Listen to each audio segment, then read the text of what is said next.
انجیر پک چکی ہے ماشاءاللہ. پانی کی کمی تھی، پانی کی کمی پوری کی ہم نے اور پانی لگا رہے ہیں. یہ درخت دیکھیں پھلوں سے لدا ہوا ہے، بھرا ہوا ہے، لیکن پھل ابھی کچا ہے. تو امید ہے اس کو اگر پانی لگتا رہا تو یہ پھل پک جائیں گے اور کارآمد ثابت ہوں گے.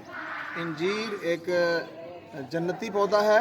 قرآن پاک میں اللہ تعالیٰ نے اس پودے کی، اس درخت کی قسم کھائی ہے. اللہ پاک کا ارشاد ہے والتین، اور قسم ہے انجیر کی. تو اس انجیر کی اللہ تعالیٰ نے قسم اٹھائی ہے. والتین والزیتون، اور زیتون کی بھی قسم ہے. تو اس پودے کو، جہاں یہ پودا بابرکت ہے وہاں یہ انسانی صحت کے لیے مفید بھی ہے. انجیر اگائیں، اور ہمارے علاقے میں انجیر آسانی کے ساتھ تیار ہو جاتی ہے.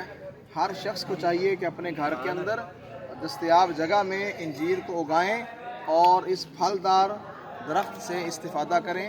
سردیوں میں انجیر انسانی صحت کے لیے نہایت ہی مفید ہوتی ہے. تو گورنمنٹ ہائی اسکول 119-15 کی یہ انجیر اب تناور درخت بن چکی ہے اور پھل دے رہی ہے.